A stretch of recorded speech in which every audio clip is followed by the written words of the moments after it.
Hi guys, this is Olga again with another video. I'm from Australia and I'm blind, and today I'm going to talk about something that people usually do not talk about, and that is my mental health and why I started taking antidepressants and how they changed my life.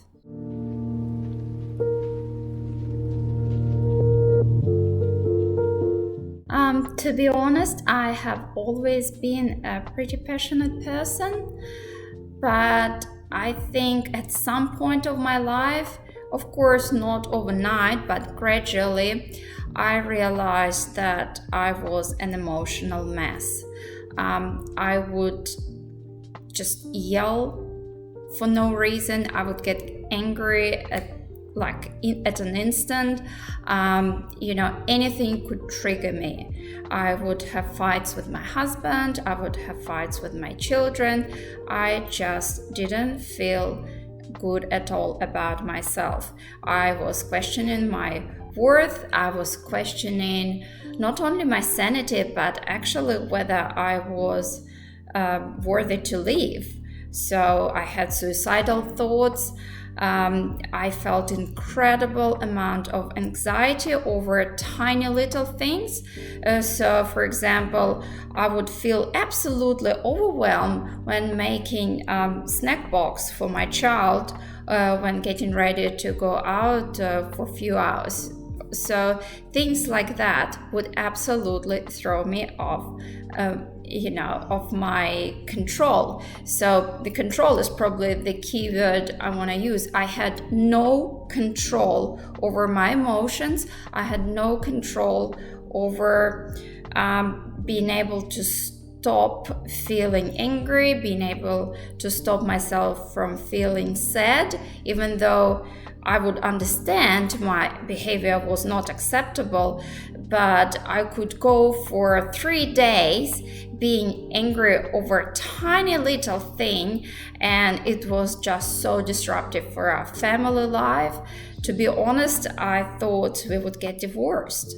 I don't know, it was just horrible time. So when I look back into my past, I think I can now, when I have finally clear mind, I can realize and understand where the roots are coming from of my depression and anxiety that I have recently experienced. Probably the first signs I can see in my teenage years, but it got really bad after the birth of my second child. So that would be at the age of 30, 31. I think in general, and I'm not saying every blind person is like that, but I think in general, living blind is stressful. Living blind puts extra pressure on you. So I had particularly difficult life. I was born in a family where both of my parents were not only blind, but they were also raised in the Soviet Union, so it's a peculiar culture. It's different, it's difficult, and I love my parents, but their parenting style, their life values, they're a bit foreign to me. And anyway, I didn't actually get to grow up much with my parents, because in Ukraine, if you have a disability, you actually go to a boarding school for kids who have just that disability. So I went to the school for kids who are blind or visually impaired. And there is only a handful of schools like that in Ukraine where I grew up. So it's not uncommon that kids go to school for the entire term and then they come back home only for the school holidays, because it's just a bit difficult to with transport, and financially it's a burden for a lot of parents to commute and pick up their children more often or visit their children more often. So from the age of 6, I was living in the boarding school. I was doing my own laundry by hand, by the way. Even when I grew up and became an adult and graduated, for years after that boarding school, I would have nightmares thinking that I was still there. And the reason was that you had no privacy. You felt constantly tired and hungry. It has improved heaps, but I'm talking about experience of over 20 years ago. But still, a lot of elements remain. So the bedrooms were huge. Like, I had to share a bedroom with 20 other girls. The beds were so cramped that I could literally touch my classmate on my right and a classmate on my left. We would often have to share bedside tables, so sometimes you would put stuff like your toothbrush, your toothpaste, and the person who shares your bedside table with you may put next to your toothbrush unfinished can of fish. So food was actually a big deal. We were eating a lot in our bedrooms because the canteen food was really horrible. It has improved. I've heard from friends who attend boarding school now, it has improved a lot. But back then, like for breakfast, you may get something like, really disgusting buckwheat with some really awful risol. That was just uneatable. So we would often eat crap at home. Crap in the bedroom that we would bring from home, like quick noodles and stuff. So it was pretty disgusting. And in terms of relationships with teachers and sort of carers, it was okay, but in the Soviet culture, it's okay for teachers or any adults for that matter to yell at children. In fact, I remember when I was probably in year 1, one of my carers actually smacked me simply because I happened to be around when she tripped over and hurt herself. So it wasn't even my fault. She just wanted to take it out on me. But I wouldn't say that was a common experience, but that's something I still remember. So basically what I'm saying, my boarding school was certain trauma for me. And then after that, I went to uni. In the Western world, blind people get a lot of help when they go to uni, as far as I know. But in Ukrainian universities, you're on your own. Okay, so I had to braille what I really needed or just memorize things. So I had to scan a whole heap of materials, which were not always great quality, so I would really, really struggle.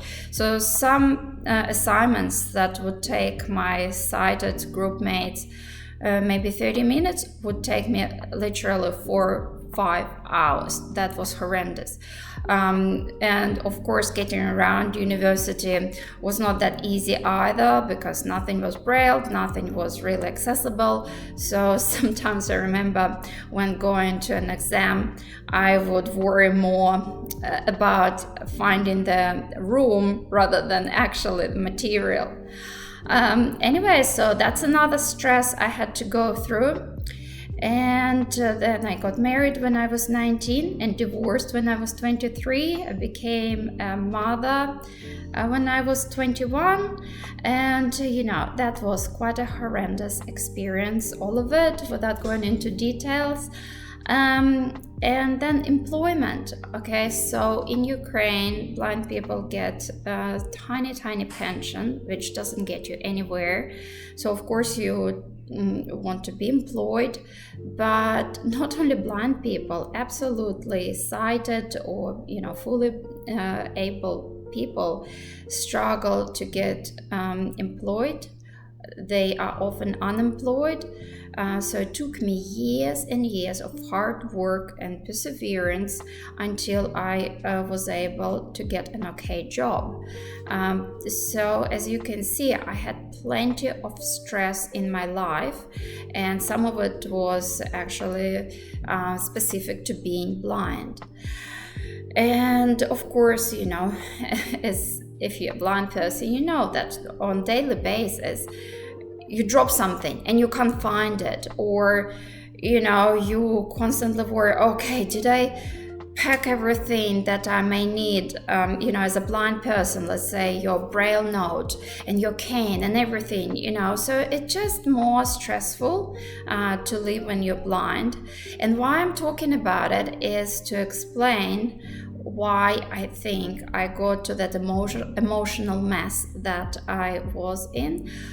Because if you think about a laborer at a factory, let's say he every day has to carry heavy objects, maybe some logs, and eventually his back will give in. Eventually he will suffer from all sorts of problems, health problems. Maybe he'll get arthritis, but definitely it will not just go unnoticed, his hard work day in, day out. So I think being stressed, being pressed like the way I was, contributed to the state I have described earlier in the video.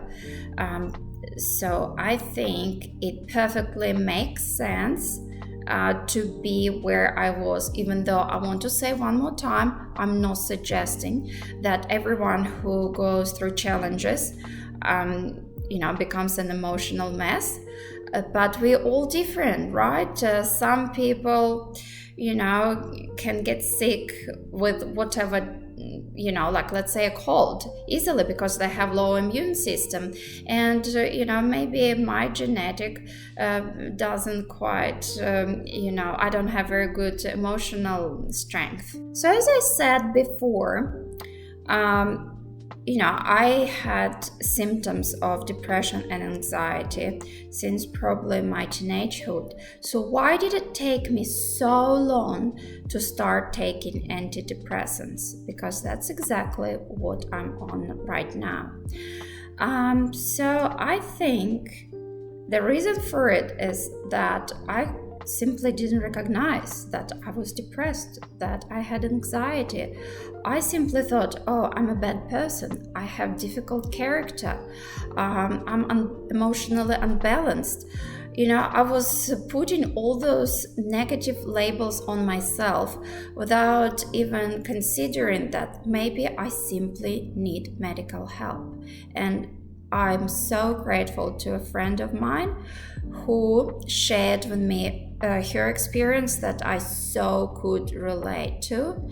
And why I'm particularly grateful to her, that she overcame that shame that is attached to taking antidepressants. People do not brag about it. Why? Because, people think, okay, if you're on antidepressants, you're a psycho or you're too spoiled, Well, no. Depression is a real thing. It needs to be treated. You need to get help. If you see symptoms in you, like I have experienced, go and talk to your GP. I do encourage you to do that, like my friend did. And as I said, I'm absolutely, with all my heart, grateful to her. Because once I started taking my antidepressants, my life and life of people who really, really matter to me absolutely changed for the better. It was like, black and white. That's how different I became. I stopped worrying about trifles. I was able to get control of myself once I started taking the medication. It wasn't that easy anymore to press my buttons. I just feel free. I feel in control. I started, instead of feeling negative about myself, I started actually looking for solutions to problems, because of course problems don't go away. Certain styles of communication in the family, they may still be there, but how you handle the situation has changed a lot. So much that, as I said, this is Olga from the past and Olga you see today.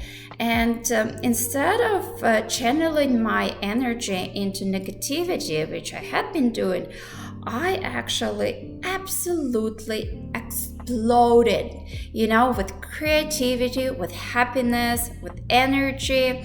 So let me think what I've started doing. So that's been about a year ago when I started taking my medication. I have always been fit and been doing gym, so that wasn't particularly new thing I started doing. But absolutely new was I started gardening, which I love and quite successful in. I've written a couple of children's books. I haven't published them yet. I'm in the process of looking for a publisher, but I have illustrated one of the books. Not by myself, I've of course commissioned someone. I have joined a speaking club, Toastmasters. I started running with a guide, and I am determined to run a marathon, hopefully in the nearest future. At least start with 10Ks and then half a marathon and then a marathon. What else have I done? I don't know. I'm just able to focus on other people rather than on my problems. So I became a better mother. I became such a good wife. Ask my husband. I have asked him, do you think there was a big difference? He was like, it's like heaven and earth difference in our relationship. It's just amazing. I can't say enough how much better, brighter, happier my life has become after the medication. Okay, so I know there are some side effects that are listed when talking about antidepressants. By the way, I'm on Zoloft. I actually just take the generic stuff. I can't remember what it's called, but it's like $5 for the whole month, so it's definitely affordable. I started on a low dose, and I never had to go up. In fact, now I'm only on 25 mils, so I've been going for about a year on 50 mils a day. And now I'm on just 25 milligrams a day. And in a month, actually, I am going to stop taking it altogether. I just had an appointment with my doctor, and I said, look, I think the medication has given me the kickstart. And I've started doing so many things that I love, that make me happy, that help me to release endorphins, that I don't think I need it. And he was like, I'm very, very happy for you. We'll go for it. So we reduced the dose, and I'm going to stop taking them in a month. I will definitely let you know how it goes. But yeah, talking about side effects. So in terms of developing addiction to it, I don't think so, because I'm doing well by reducing the dose pretty much next to nothing, and I'm pretty confident I will be okay once I'm off the pill. But I guess I can't say anything for it right now, but I've seen friends who stopped taking the medication and they're doing really well. Another side effect that I actually worried about, because I care how I look, how I feel, is gaining weight. What can I say? I actually did gain a couple of kilos once I started taking the medication, but I don't think it's actually because of the medication. it happened that coronavirus isolation happened, and I couldn't attend my gym regularly. Well, I mean, I couldn't attend gym at all, but I was still exercising, but just not as much. Plus, once I started taking the antidepressants, I became so much happier that I started baking with my kids, and it just, obviously when you bake, you eat it. So things like that did contribute to, really modest weight gain. Seriously, I hope I still look good, but actually, yes, I do have a goal now of losing those couple of kilos, so I'm working on that. But other than that, I haven't experienced really any side effects. My sleep had been a bit disturbed when I just started taking the pill, and I was nauseous for a couple of weeks. But in comparison to horrible effect that my emotions had on my life and life of my family, in comparison to those minor inconveniences, I would definitely take the medication. But anyway, those little things went away. I don't feel nauseous. I haven't been feeling nauseous for months, and my sleep is not that bad at all. Anyway, when I would wake up, when I started taking medication at 3 o'clock in the morning, I would actually write a book, or